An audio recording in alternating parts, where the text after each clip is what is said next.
In this video, I want to present 12 approaches for thinking qualitatively about how to reduce a buyer's price sensitivity. These approaches come largely from the book, The Strategy and Tactics of Pricing by Thomas Nagel and his various co-authors over the years. Number 1, Perceived Substitutes Effect. The idea is that buyers are more price sensitive the higher the product's price compared to the price of perceived substitutes. Can you affect buyers' price perceptions by positioning against a more costly substitute? Crest white strips, priced at up to $70, are positioned as a substitute for costly professional teeth whitening starting at $500. Petroleum jelly costs 5 times more per ounce at Target when sold as Vaseline lip therapy versus in a jar because chapstick is the perceived substitute. Loctite sells industrial glues as substitutes for nuts and bolts. Some universities position themselves as a reasonably close substitute for Harvard in order to charge just below Harvard's tuition. Finally, distribution can influence perceptions of substitutes.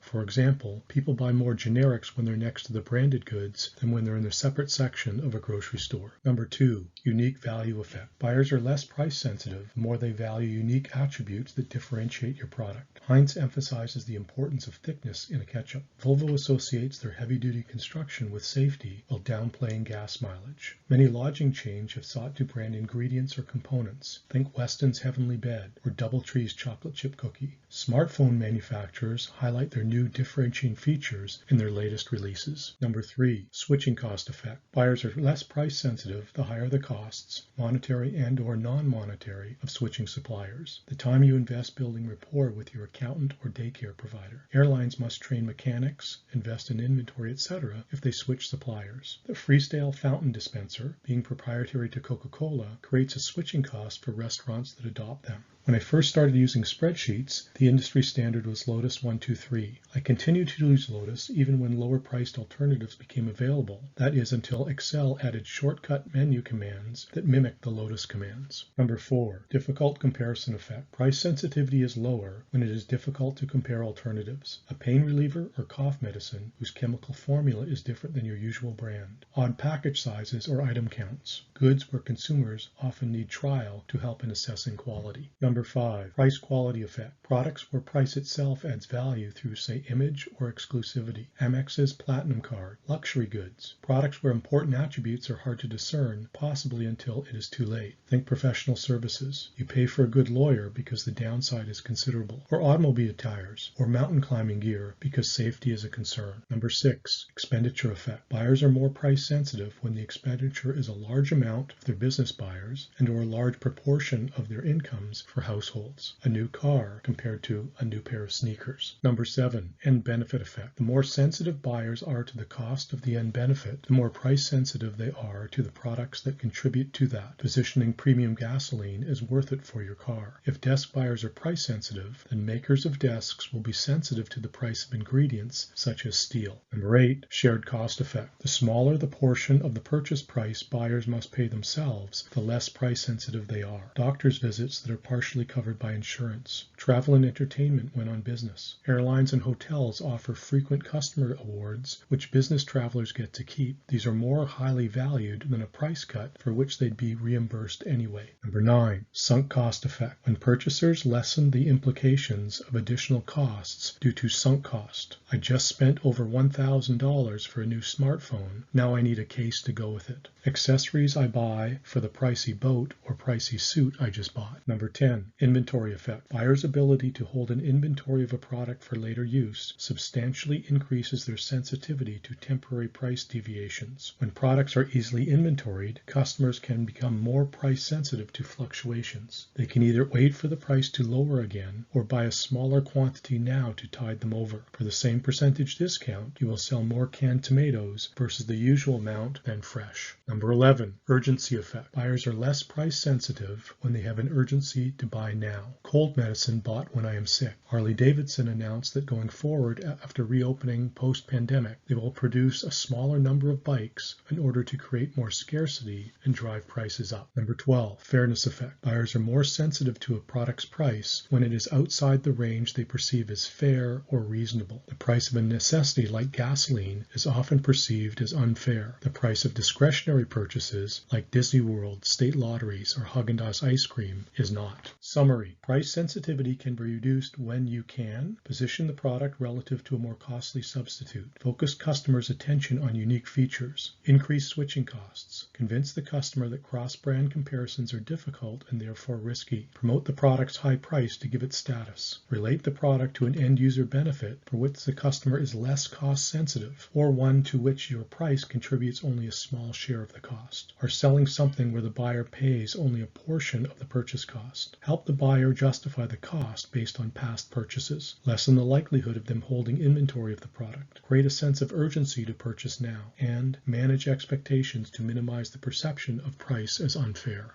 Here is a chance for you to practice. Consider over-the-counter cold cough allergy medicine. For each strategy listed here, where feasible, suggest how a marketer of, say, a cold product could implement the strategy through their messaging to customers. Let's pick one to do together. How about the seventh one down? Relate the product to an end-user benefit for which the customer is less cost-sensitive. An end-user benefit for which the user is less cost-sensitive might be missing a day at work, especially if you're paid by the day, or being laid up in bed during a family vacation, or important event like a child's dance recital. Think of an advertisement for your product that seeks to make these end benefits salient. Let's consider urgency more closely. Broadly, there are two times when you need medicine: when you are sick and when you're not sick but are planning ahead, say because you're heading back to school for the fall semester and want to have some medicine on hand in case you get sick. The first is an emergency. The second we'll call a planned purchase. Ask yourself, in which of these two buying situations are you more price sensitive? Ask yourself, what outlets are you most likely to shop when you are sick? And do these differ from the outlets you would shop for a planned purchase? Can you implement a different pricing strategy for outlets shopped for an emergency purchase versus outlets shopped for a planned purchase? Further reading to consider? This concludes this video.